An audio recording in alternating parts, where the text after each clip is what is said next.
chegou a hora de nós estudarmos as outras funções orgânicas, como as funções oxigenadas, nitrogenadas, sulfuradas e também as funções halogenadas. Vamos iniciar com um breve resumo, lembrando para nós algumas das principais funções orgânicas e também o que caracteriza cada uma dessas funções. Começando aí com as funções oxigenadas. Nós temos aqui um álcool, que é a hidroxila ligada a um carbono saturado. Lembrando que daqui a pouco nós vamos estudar cada uma dessas funções, vendo as nomenclaturas oficial e também a nomenclatura comum ou usual para cada uma delas. E estudar cada uma dessas funções em detalhes. Aqui é uma visão geral das funções oxigenadas. Nós temos aqui o fenol, que é quando a hidroxila está ligada diretamente ao anel aromático. Temos um enol, hidroxila ligada a um carbono com dupla, hidroxila ligada a um carbono sp2. Muito cuidado. Hidroxila ligada a um carbono saturado, sp3, é um álcool. Hidroxila ligada a anel benzênico é um fenol. E hidroxila ligada a um carbono com dupla ligação, a um carbono com hibridização sp2, é um enol. Como regra, em geral, os enóis são compostos bastante instáveis. Tanto é que você deve lembrar lá da tautomeria. Um enol tende a se converter em um aldeído ou em uma cetona. Tautomeria aldoenólica ou cetoenólica. Você vai estudar isso no nosso módulo de isomeria constitucional. Temos também um éter. Éter é quando o oxigênio está entre dois carbonos. Esses grupos que estão ligados ao éter podem ser grupos alquila, ou um grupo alquila e um grupo arila, ou até mesmo dois grupos arila. Se no éter tiver algum grupo arila, esse éter é um éter aromático. Lembrando da função aldeído, que é o C-O ligado ao hidrogênio, esse C-O é a carbonila. Os compostos carbonílicos são aldeídos e cetonas, enquanto o aldeído é uma função terminal, porque a carbonila está na extremidade da cadeia carbônica, C-OH. Na cetona nós temos uma carbonila entre carbonos, tá bom? Então, aldeído C-OH. Cetona tem também uma carbonila, mas entre carbonos. Aproveitando já que a gente falou em éter, que é um composto em que o oxigênio está entre dois carbonos, existem também os éteres cíclicos. Olha aqui, um composto cíclico onde o oxigênio está entre dois carbonos. Entre esses éteres cíclicos, o éter cíclico com um anel de 3 membros, nós temos aqui um carbono e um oxigênio, que ele é chamado de epóxido.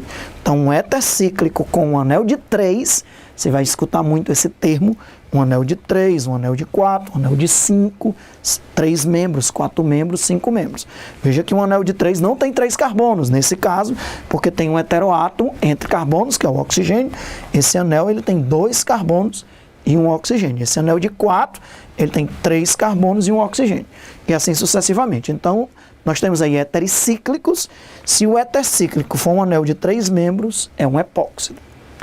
Temos aqui um ácido carboxílico, que você lembra muito bem, C-OOH. Um éster, C-O. E aí você tem um grupo, que pode ser um grupo alquila ou até mesmo um grupo arila. Temos também, veja, esse aqui é um éster, C-O. Se o éster for cíclico, C-O, e formarmos um ciclo com anel de 5 ou de 6, etc., esse éster cíclico é chamado de lactona. Então, o que é uma lactona? É um éster cíclico. Temos aqui um cloreto de ácido, C-OCl, um anidrido, C-O. Um anidrido pode ser aberto ou cíclico, C-O é um anidrido. Esses compostos que nós estamos estudando, éster, cloreto de ácido, anidrido, e os que nós vamos estudar ali, como sal de ácido carboxílico, eles são considerados como derivados dos ácidos carboxílicos. Quando você estiver estudando reações orgânicas, você vai ver que é possível obter um éster a partir de um ácido carboxílico, um cloreto de ácido a partir de um ácido carboxílico, um anidrido, um sal orgânico, que é um sal de ácido carboxílico. Então, na parte de reações orgânicas, no segundo semestre, você vai ver a síntese desses derivados dos ácidos carboxílicos. Nós temos ali um sal orgânico, também chamado de sal de ácido carboxílico, que é o C+O.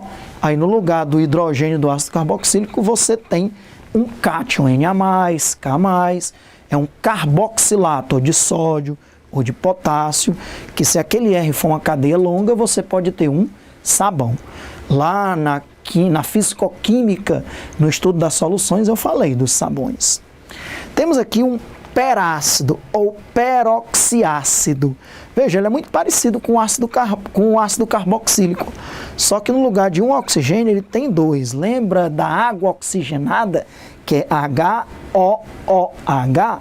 A água oxigenada é um peróxido, só que aqui nós temos um peroxiácido, porque tem os dois oxigênios, mas tem também o C+O.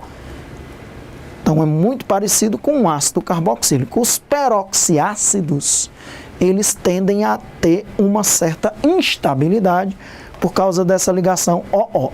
E aqui é um peróxido orgânico.